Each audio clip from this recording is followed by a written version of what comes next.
Hello, everybody. Welcome back. My name's Morgan. I'm your host and your average theater kid, and I can't wait to introduce our guest for today. So please welcome to the pod, Jeffery Peterson. Jeff was recommended to me by my project mentor, and I am so glad that she suggested I reach out to this lovely theater professional. Jeff is an assistant professor at Idaho State University and served as the vice chair to the National Playwriting Program at the Region 7 American College Theater Festival this year. We got to chatting in the middle of a hotel hallway and had a great conversation about playwriting, grief, teaching at the collegiate level, and what it's like to balance family life and your career. So please welcome to the pod professor, playwright, family man, and fellow academic, Jeffery Peterson.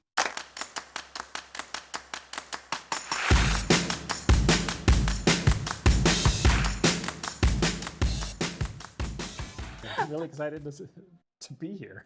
As if we haven't been talking for the last couple minutes. Uh-huh. So thank you so much for sitting down with me today.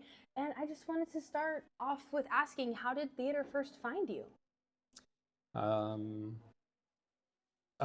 Theater first found me in some really interesting ways, and I think in ways that it really finds a lot of people, especially if you're from Idaho. I first was introduced to performing on stage at church, and just being in like little holiday pageants, like at Easter and at Christmas time, and for me that was the most exciting time of my life. Like when I was a kid, and being involved in church was just like having those opportunities where I could memorize lines and be on stage, and my parents both both would take me and my brothers to musicals when we were growing up. They both went to NNU in Nampa, and every year, once or twice, they would take us to these musicals that, like, I think back on it now, like after all of my experience, and know that they were not, didn't have great production value. The music was really incredible. But for me, that was my favorite time of year was getting to, like, my favorite event out of anything in my entire year was getting to go to those musicals. And I think that really sparked something in me. And I didn't want to do theater. I wanted to do movies. But when I was in 8th grade, then I went and did a Missoula Children's Theater audition. And that was kind of it for me. I realized at that point, it's like, oh, this is really exciting. Mm-hmm. Well, and even through undergrad, I did a double major in psychology and theater, and I always thought that I was going to be a counselor. I didn't think that I was going to do theater. Mm-hmm. And went on to get a master's in counseling, but figured out along the way that I carry the pain of my clients with me too much. And so just right at the end of that program, I decided I needed to make a shift and go back to theater. So that is the long and the short of it, of how I sort of found my way to it. And then, yeah. That's amazing. I mean, the last guest that I just had is actually a full-time stage manager and therapist. Oh, and yeah. So it's really interesting to just see, like, when you have this kind of like empathetic person that's working in theater of a playwright and an actor and a director versus someone who maybe has the compartmentalization to not carry that pain as much. And so it's just really interesting to see how different people process those kinds of emotions of being able to help people in a way that is so impactful but doesn't impact you too negatively to continue doing it. Yeah. I think I was a really good counselor. I think I was good at that, but it did affect me greatly. So that is one. I don't often think about things in my life that I like stopped doing or gave up, Mm-hmm. But like that's one of those things that I think about. And part of me is like, the pay would have been nice as a counselor, of course. But like maybe the emotional like payment on my own psyche would have been a little bit too high. Yeah. So I'm sure that you were fantastic. Oh, stop. So tell me about how you decided to get into higher ed. You know what? I think my experience is similar to a lot of people who decide that they want to be teachers either from kindergarten all the way through 12th grade or in higher ed, is that they had somebody who was really who was impactful in their learning. Mm-hmm. And I think that for me, I had teachers all along the way um, who they stand out to me as important learning experiences and helping me understand what it means to be a good human being. Mm-hmm. And I think I come from a family of teachers as well. So Oh, both of awesome. my family both of my parents are teachers. I have a sister-in-law who's a teacher, and my wife works in higher education. So I think that like I have always been in an environment where learning was important. Yeah. And I think it's important for me to be able to pass on the information or knowledge or experience to, to the students who I get to work with. So, um, why have you decided to stay in Idaho? I know that there are plenty more populated or artistically dense areas maybe to develop new plays and direct. So why Idaho? It is a very simple answer for me, and it's because of family. Yeah. Um, I have three brothers, and they all either live in Boise or they live Here, sorry. near here, near Boise, or they and my two parents live in Nampa, and and my mother-in-law lives in Meridian, and I think that that is the answer. I Yeah. mean, I think that like there again, I mean, if we're talking about like decisions that that were like questioned from earlier in our life and things like that, I was like, I don't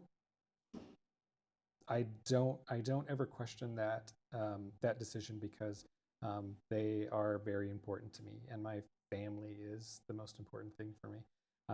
So yeah, I mean that's a simple question, a simple answer, and I know that like it's challenging in some ways, especially as a playwright and as a director. The playwriting, maybe there's a little more ability to send things to other theaters. And I've had lots of opportunities through people I've met at festival, at the ACTF conference. But as a director, the options are very limited. So in order to do that work, I'm always having to travel somewhere else, rather than having theaters more nearby. So there are some professional trade-offs in that sense. But I think that like you can't. There are certain things about Idaho that are hard to find anywhere else. Of course. More so than my family, even. Like, I mean, my family is going to be there, and I'm going to always, and I want to be around them. But also, like, Idaho offers some really amazing things that I love. So you've talked about staying in Idaho because of familiar reasons and wanting to be quiet, be close to your family. Yeah. So from a student perspective, maybe, since I know that you teach at a smaller university, talk to me about the largest differences between a program like ISU and a big BFA program like, say, Penn State. Well, I mean, the biggest differences are going to be opportunities. Every program is going to be limited by the number of productions they can do a year. And even the largest programs in the country are probably doing at most 6 main stage shows if they've got enough space. And then probably smaller shows in other spaces on campus or in the community. And some of those programs have 250 to 300 students. So even with that many productions, there are still not enough acting roles for all of the students that want to have them, and there are not even enough production roles for folks who want to build in the scene shop or build in the costume shops. And that's not to say there is unbelievable value in being in those larger programs. That is not me saying that there's not. There is.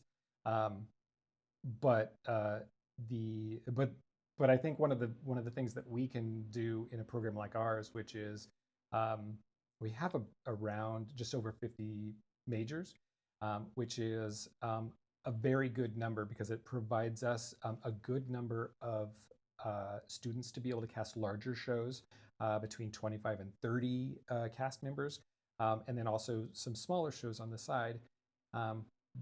But every show we do there uh, there are not very many people within those 50 majors who are not actually like doing something on any of the shows we're doing. Even on the small cast shows, we've got the majority of our students either in the scene shop working, which they can get paid to do, or in the costume shop working, which they can also get paid to do. And we also have a group of lighting designers and electricians that for every show that they do, they're getting on the job training. And I think that it's a good opportunity for people to be able to build their portfolios in design as well as in performance, because there are lots of opportunities. Yeah. I would say the same thing about a program like at Boise State, Yeah. too. Even though the university as a whole is much bigger, Yes. like the program is super small. And so Yes. like I've got like the people that we saw walking down the hallway just now, like that is a stage manager who is able to go on full time, or people who work in the shop, or people in either shop, people who do social media full time and are able to get paid for it. So Yeah. I agree that I think sometimes when you have enough money to staff all of those positions, like, yes, if you know that you just want to perform, then you only have to perform. Yeah. But you don't get, I think, as well-rounded as the theater education and being able to effectively communicate and understand what each department does when you aren't the ones doing it. Yeah. And I mean, I guess 2 points: that we are fortunate in Idaho that the 3 state institutions, BSU, University of Idaho, and Idaho State University, are all still very much at a manageable size on site, so that the students who are there in person are getting the same breadth of education and opportunities at all 3 institutions. So, yeah. Yes. So besides maybe being paid or having the opportunity to work in shops or do social media or things like that, what are just some things that you think students in smaller programs as a whole can maybe make the most of their time and opportunity as well in college? Well, I mean, I don't know that if it is necessarily for smaller programs, but no, I think it would be for smaller programs, because I think that within a smaller program, it is going to be a much tighter community, and I think that allows for a couple of different really positive things. Mostly that you know everybody, and there's a certain type of support that comes from a community that is, 50 to 75 people, that you aren't necessarily going to get when you've got a program of 250 or 300 people. You're going to get close with individuals on a production, but it's not. But once you leave that production, it's not going to be like you have that community with absolutely everybody in the department, which is a nice thing. The other thing that I think that it provides is opportunities to self-produce when you've got a small group like that, because it gives that creative impetus for a small group to go outside of what's being done, like on the main stage, and create something that is separate and individual from what the university is doing.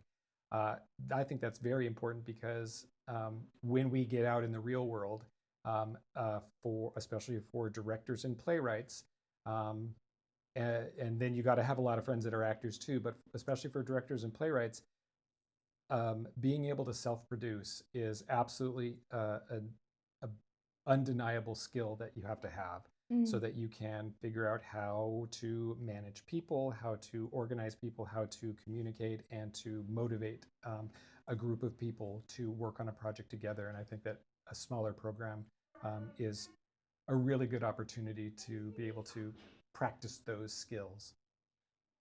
Yeah, I agree. I completely agree.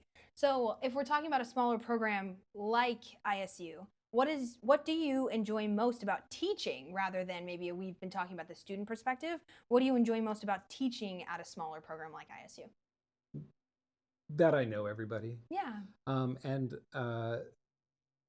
that when somebody new comes in, we recognize that they're a new person, and that the student body goes out of their way really to like integrate people into the program, which I really love about the students that we've got there right now. It's nice as a faculty too, because there are only 5 of us, which it would be really great if we had a couple of more, because that would help like round out the education that we're able to provide. But right now, 5 is really nice because I am happy to go to work every day because they're they're my some of my closest friends. Like I wake up every morning, I'm like, I get to go to work today. And I don't think that everybody feels that way. So I feel fortunate, and I know that it's not the case everywhere, but right now it's nice to have the group that we've got. So very small and tight knit and caring. So, shifting gears more to the playwright rather than theater faculty side of your career, you wrote Ema and the Taking of the Woods, a play that won the David Mark Cohen Playwriting Award from the American College Theater Festival in 2023. What drew you to create this story? Family again. This play is about it's about a young person who gets pulled into a sort of fantastical sci-fi world where they have to save a bunch of these worlds from this something, this destructive force or creature that is destroying these other worlds. And the play is really about like a child dealing with grief, a child navigating their grief as they get a little bit older and get a little bit of distance from their grief. And this play was written specifically. It's a love letter to my kids and to my family. Because I think lots of people are worried about, like, what the legacy is that they'll leave behind. But I think artists, maybe more so than the general population, are interested in knowing what they're going to leave behind. And I wanted to make sure that there was this document, this play, this piece of art that I created that is that my kids would always be able to go back to and be able to see me in and see how much I love them in that. Because all of the characters and all of the worlds that we visit in this play are things that my daughter and I created together when she was very young, and then there's little bits in there about my son too. He was really little when I started writing this, so like the imaginative stuff that we were doing together wasn't quite as advanced at that point, but I'm still putting little things in there for him. And they're older now, and they love seeing this play. It's been produced about 4 times, I think, fully, and we've gotten to see about 3 of those. And so yeah, I mean that's the reason that I wrote it, is because I wanted to. Yeah, it's a love letter to them. That's so beautiful. What are their names, if you're comfortable sharing? Meta, which is why we've got the Ema in the play, because, like, again, Meta is spelled Mette, and nobody can pronounce it most of the time. Met. Yeah, Met or Meaty, or it's like, yeah, sure, I named my kid Meaty. And then and Sam. So No. yeah, and they're the best. That's so beautiful that they have not only all these amazing memories with you as their dad, but also this like concrete example that gets to be shared like throughout the country, throughout the world, that is such a clear example of how much you care for them. Yeah. That's so beautiful. I hope so, yeah. So Ema is facing a massive threat to the multiverse in this story. What inspired that threat, almost? So you talk about grief. Yeah. Is there anything else maybe that's like the fear of growing up, or anything else that you'd like to detail about kind of what inspired you to write that aspect specifically of the story?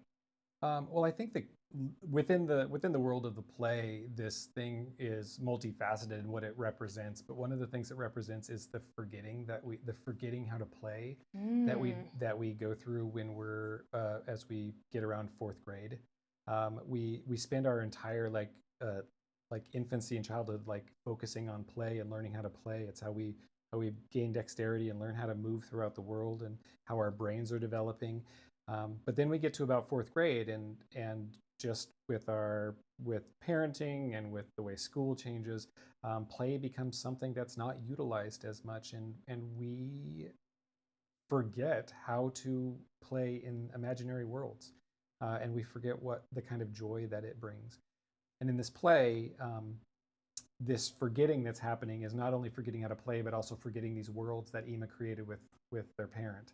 And I think that's important because their parent is no longer with them, and so in that losing that ability to play, they are forgetting this aspect of this relationship that they had. And then so that is the answer about what the play is that came probably a year or 2 years after it was written.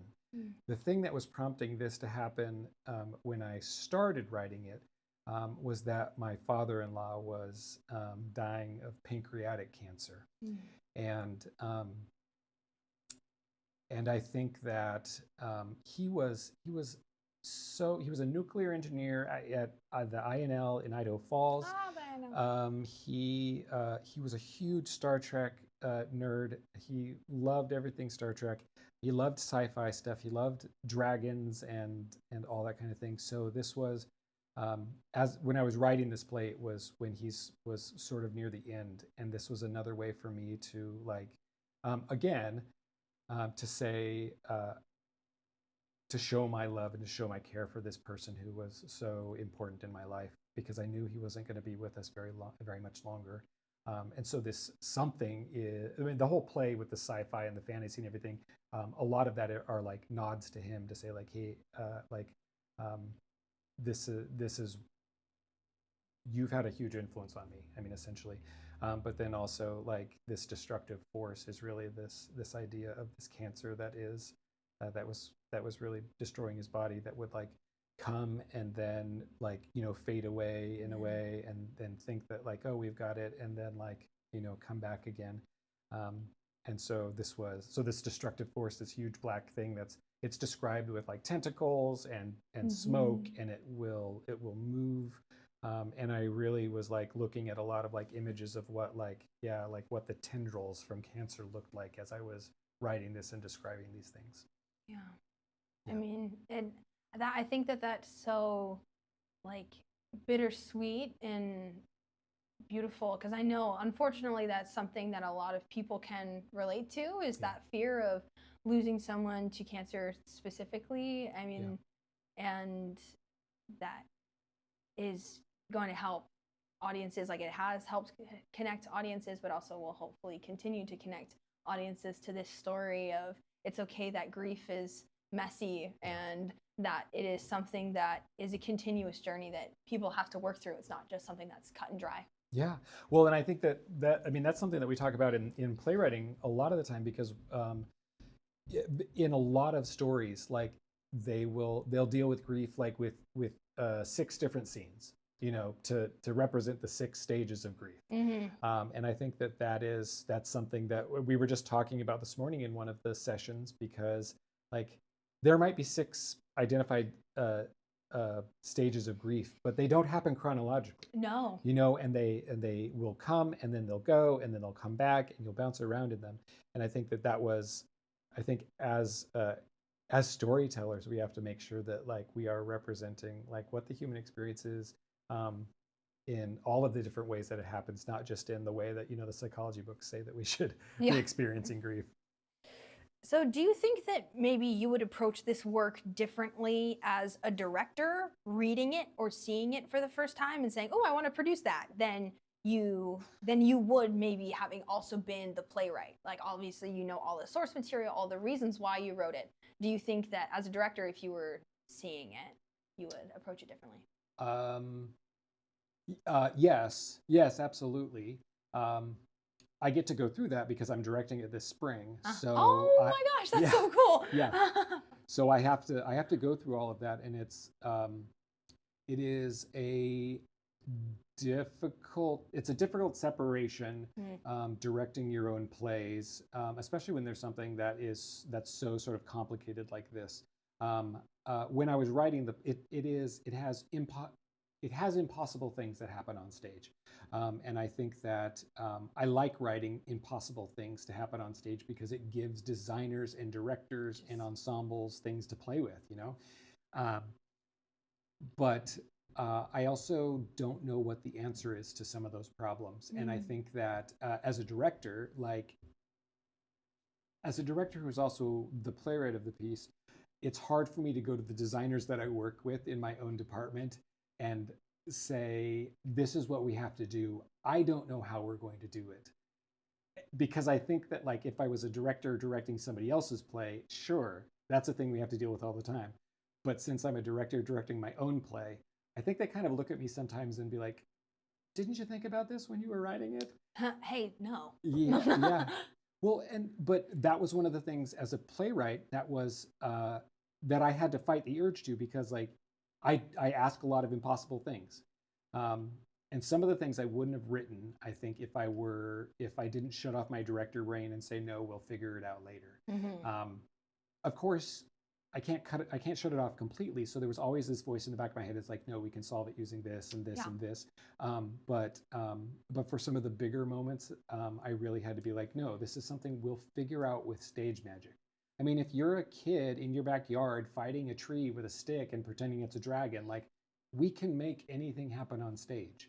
The audience doesn't forget how to imagine. They just have to be in a space where that imagination can be invoked. And when they're told they're allowed to. Yes, and told they're allowed to, and be around other people who are doing it too. You know, that is the thing that theater holds over most other arts, is that it's a communal act of imagination.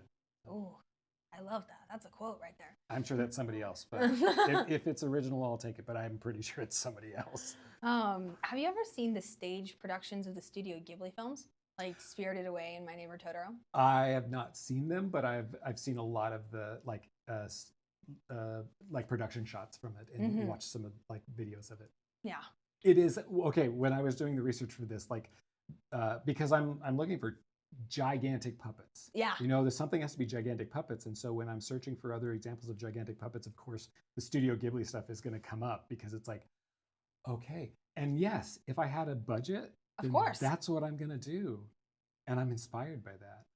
But I'm also like, okay, we have to figure out how to do it in a much simpler way. We also don't have a master puppeteer. Yeah. Who is University of Idaho, Michael Brandt, master puppeteer. You know, like we could say we need this thing to be this big and do these things, and he'd do it. He would figure it out, and he would do it. We don't have that. Someday maybe. Yeah. So what do you think, say if you weren't directing the play this spring, or maybe if you've been a consult for other companies that have produced this play, what do you think the most important part of the playwright-director relationship is when you're developing a new play? The most important part is open communication. And I think the open communication has to be there right from the start. As a playwright, if you're sitting in on rehearsals during the new work process, you have to have conversations before those rehearsals even start, so that you are clear with the director. Okay, if I want to change something, or I don't like the way something is going, is it good if I interrupt your rehearsal to make those changes or make those suggestions, or is it better if I make notes and we discuss those things later? There are playwrights who like to interrupt and insert themselves into that process. I would rather sit back and watch, because they might not be doing things the way that I think they should be done, or I might discover a line that they say differently that I'm like, yeah, we should make that change. But I choose to work in a collaborative art because I think there are things that I can learn even about my own words that I didn't know. I love being able to have other people direct my work because I want to learn what my play is about when I'm not a part of it. And I think that is something, especially young playwrights, they're like, I know exactly what my play is about, and you're going to direct it the way that I imagined it. But that's that you lose the opportunity to learn something about what you've created and even learn something about yourself, um, because we do things unintentionally sometimes that are really connected to who we are. So, speaking of new plays that are getting developed, you are currently serving as the vice chair of the National Playwriting Program at this year's ACTF Festival. Yeah. So tell me what that looks like. What's your day to day? Well, my day-to-day typically as vice chair, I end up going to 2 or 3 festivals each spring. And part of that is reading the 10-minute and one-act and full-length play that each different region brings to their festival, and then being a part of the conversation that picks which plays are going to go on to nationals. It is the plays have already been through a narrowing down process. So, as an example, all of the plays from our region, from Region 7, were sent to Region 2, which is on the East Coast, is like Maryland and Virginia and Iowa and Ohio, around in that area. Um, they rank our plays and they send them back. And so it is a way that we help remove any biases from the play selection process. And then say, like, when I'm doing the selecting as the NPP vice, the National Playwriting Program vice chair, I will go to another region. So I'm going to go to Texas next week. Oh, cool. And so I'm reading their plays. And so again, another step removed to make sure that we don't have any biases in which plays are rising to the top. So make sure that if we know the playwright or if we know their school or anything like that, we want to make sure that none of those things are playing into there, and it's just based purely on the writing work. So that's what I do typically as a vice chair.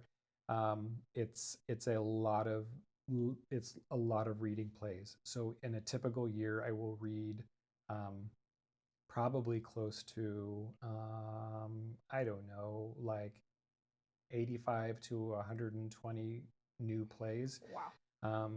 And that includes full lengths and 10 minutes and one acts, all.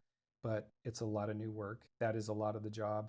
And then also helping organize the festivals. So we arrange with guest directors to come and direct the 10-minute and the one-act plays, and then also getting all of the playwrights here to have their work be performed in staged readings. That's amazing. Has there ever been one that you've read or read, approved, and seen performed that that has stuck with you, that really inspired you? Yeah. There have been plays that have. Okay, so I was just thinking about this morning, actually, because I have to read so many plays every winter and then early spring. I know that a play has made an impact on me when I say to myself, I have to download this because I want to have it for later. And there were 2 plays this year that I read, and I can't say the names of them course, right yes. now. But for me, I was like, this is something that needs to be seen on stage. Yeah, I mean, I've been doing this for long enough, that I know that when I know that I can't let this go, that it's going to be something that I need to hang on to. Well, I look forward to hopefully, no matter who is announced at the final ceremony, I'm really excited to see where their work goes. And that's really cool that you get to be a part of that process of helping somebody jumpstart their career. I was just going to say, Yes. the other really great thing that I love about NPP is that we get to bring in guest directors, either students or faculty or professionals, to work with the playwrights, so that we give opportunities to young directors from Boise State, to come and direct the festival, give them an opportunity to work on new works, and I think that's a really important experience. Yeah, I actually just got to do that this last fall. I'm the vice president of Theater Makers Association. Okay. At Boise State, and this year, instead of picking a play and TMA producing it at the end of each semester like we do for fundraising, we did what we called the Creators Collective, where we had 13 scripts submitted, which was amazing. And out of those 13, we chose 4 one act / 10 minutes to produce, and then another 4 we chose monologues from, and then a group of us directed. I directed 1, my friend Hunter directed 2, and my other friend Ella directed the monologues, and my other friend Rye directed another one, and it was all student written, produced, acted in, and it was a really, really cool experience to be able to work with my friend Lou Bingham, who wrote the A New Year's Day, the play that I directed. And it's such a valuable experience to be able to see the world through your friend's eyes, through being able to get your hands in something that's like, oh, are we changing this? Is this something that you're not only receiving notes from your friends, but you're also giving notes to your friends? And it's such a cool experience. Yeah. Yes, all of those things, and especially that last thing about being able to give notes to your friends. It's so hard. Yeah, I tell my students all the time that like learning how to give feedback is really important, and not giving your friend feedback because you're afraid of like hurting their feelings is bad. Yeah. Like I don't think we should be rude to people, but like being able to give critical feedback in a way that helps people grow is a gift. Because it helps us to see things that we are not seeing ourselves, and I think that we have to all get a little bit better at that. Yeah, I couldn't agree more. So in the plays that you're reading that were written by students that were submitted this year, are you seeing any trends? I'm seeing a lot of trends for disability advocacy. Oh, Which is, I think, incredibly important. yes. So we're seeing lots of plays that are about helping people who are living with, who are disabled or neurodivergent in a way, and I think that's important. Yeah.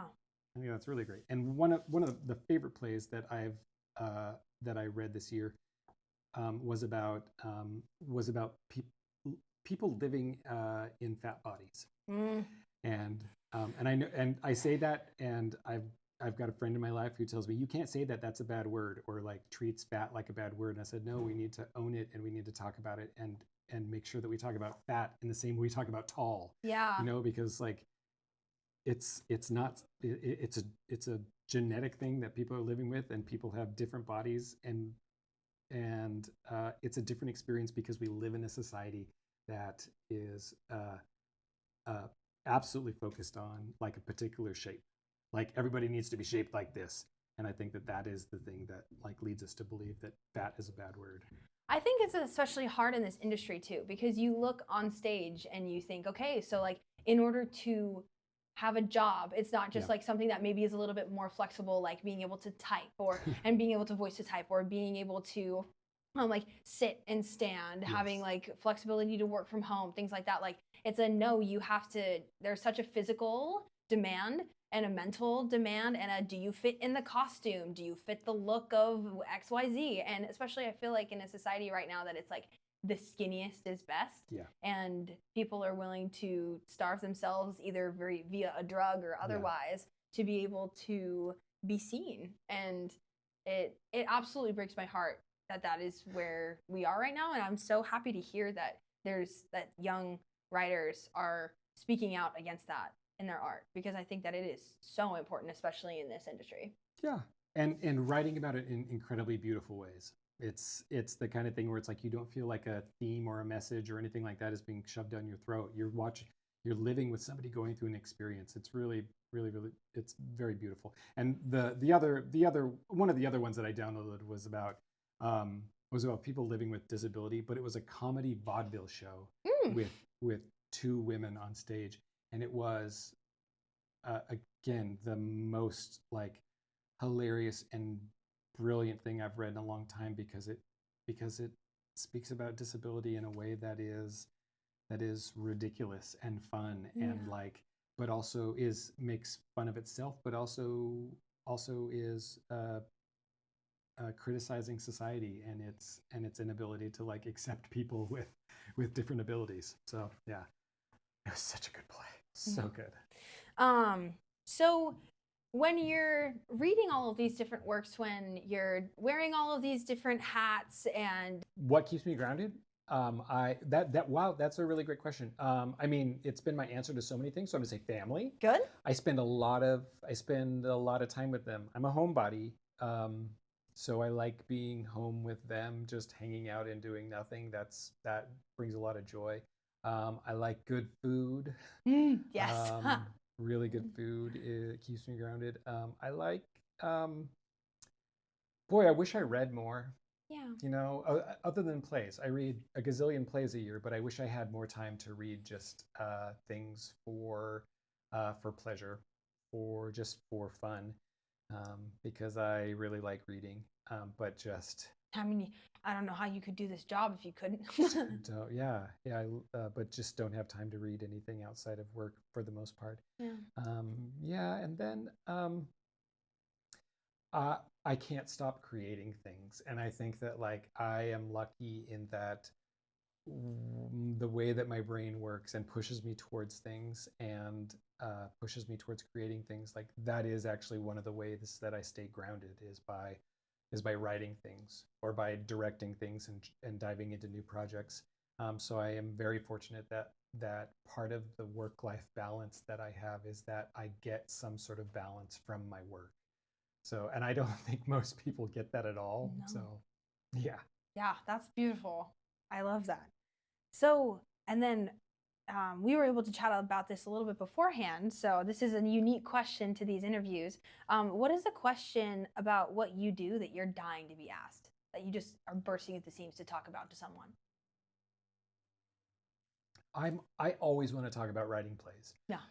And like that is that's something I want to talk about all the time. Like I just before I came here, I was sitting with the two respondents from Region 2 and from Region 5, and just talking about they're both incredibly brilliant playwrights and two of my closest friends, but we could just sit and talk about that forever and ever. And I love that. And when I get to teach playwriting classes, like there's never enough time to cover all of the things that we want to cover. So I think that like being able to just whenever anybody asks me about writing plays, that is the question that I want to be asked because I want to talk about it more. So No. yeah. What's your favorite part about writing plays then? What's your favorite thing to like, is it specific playwrights? Is it keeping up in new works? Is it like, what do you think is, besides just the topic as a whole, is something like kind of niche that you love to just go on and on about and analyze? Um, uh, writing without fear. Mm. I think that there's so many. I think everybody has a story in them that they want to write, for the most part. And I think that like most of the people who like come to the workshops at the conference here, they have a play that they want to write, but why are they not writing it? And I think that that is a thing that we get stuck on, is we are waiting for the right time to write. I like thinking about like what Sarah Rule says about writing in the corners of your life. Like you need to be able to like allow yourself to find those little times where you can just write bits and pieces, and then you can stitch all those things together. I mean, she was talking as a mother and as a producing playwright who is, you know, spending great amount of time sitting in rehearsals where she's just waiting, and how she like will take moments to just write in these little bits of time. And then I also like to think of Stephen Pressfield, who wrote the book, The War of Art, not The Art of War, The War of Art. And he is, it's a little dated now, but I still love it because it talks about making your creation of art um, a ritual in your life. And then he's a professional writer, so he can sit down and write so many hours a day and then call that his day. But he also has these like, I do this thing when I start writing. And he does it the same every day, so that like it becomes a way to invoke the muse like in your own head. So I really am a strong believer in writing in those times that you have, making a ritual out of your creative process, so that it gets you into the writing brain a little bit better. And I also think it's really important to pay attention to all of our brains, to our individual brains. I have pretty severe ADHD, and so my brain bounces a lot during the day, and it also takes a huge dip at a certain time in the afternoon. And so if I'm expecting myself to be productive at that time in the afternoon, forget it. Yeah. Like, I can schedule it all I want, but it's not going to work. I can sit there and stare at a screen and my brain just won't work that well. However, I do know at 4:30 in the morning Oh, is like when my brain is the most productive. wow. And so again, when I told this to the workshop yesterday, they all sort of like made gagging noises. But I know that for myself. And so if this is really something that's important to me, I have to make it happen. So I'm up at 4:30 almost every morning, either writing or painting, because like that is when my brain is the most creative and the most productive. And so I do that then. Yeah, but I mean, that's especially hard when I'm directing, and I'm at the theater until like 9:30 or 10 at night. But I don't stop, because if I stop, then it's like the same as people who have to get up and work out every morning. It's like, if I don't do it now, I'm never going to do it. So they get up and do it. So yeah, so I do that for myself. Yeah, That's amazing. for myself. Alrighty, so we end each episode with 10 rapid fire theater trivia questions, since on this podcast, we all got here by being your average theater kid. And if you get at least 7 correct, you get bragging rights. Are you ready? I hope so. All right. Which Broadway musical has the most Tony Awards? Hamilton? No, No. the producers. Of course. Yeah. What does Princess 13 want everyone to call her in Once Upon a Mattress? I have no idea. These are way harder than I thought they were going to be. Oh, no, this is unfair. Okay. I don't know. Oh, you have no idea? Okay, Fred. The first Tony Award for Best Play was presented in 1947 for All My Sons. Who wrote it? Arthur Miller. Yeah. Yeah, I got that one. What are the names of the 2 actors who starred in the original Broadway cast of Book of Mormon? Josh Gad and Andrew. That name. Yes. Oh, great. Andrew Reynolds. Reynolds. I'll give it to you. The Ghost of Christmas Past appears at what time? Ghost of Christmas Past appears at 10 o'clock. Are we talking about the actual Dickens novel, or are we talking about? My research was for the play. Oh, I just directed this play. I thought it was at 10 and then 11 and at midnight. So, midnight. Okay. Mine says 1 a.m., but I need to double check that's accurate. It could change from production to production. Yeah, from production to production. So, I'll give that one to you too. What opera is Rent a modern retelling of? La Boheme. Yes. Where does Paulette dream of going in Legally Blonde?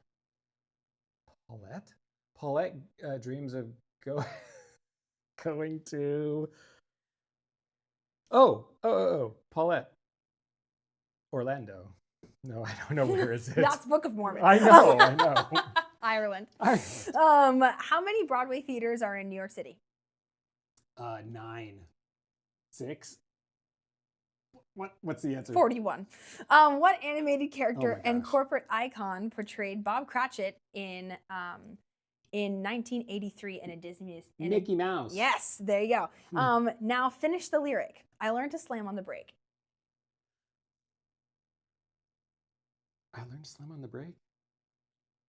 I don't know. Before I even turned the key.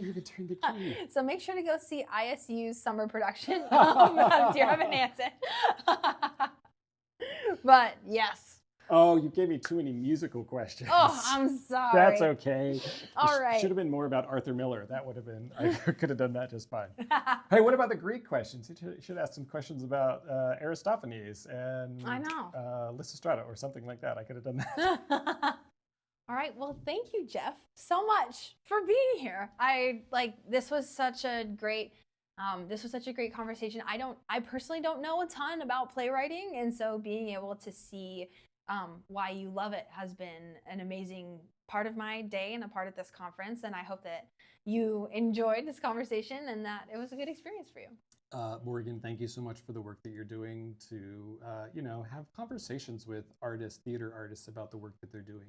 Because, I mean, like you just were saying that you were interviewing a stage manager, and I think the highlighting all of the different disciplines in theater is super important to do. So it, shines a spotlight on people that sometimes don't always get that spotlight on them. So thank you. Of course. Well, thank you for doing it. All right. Yay!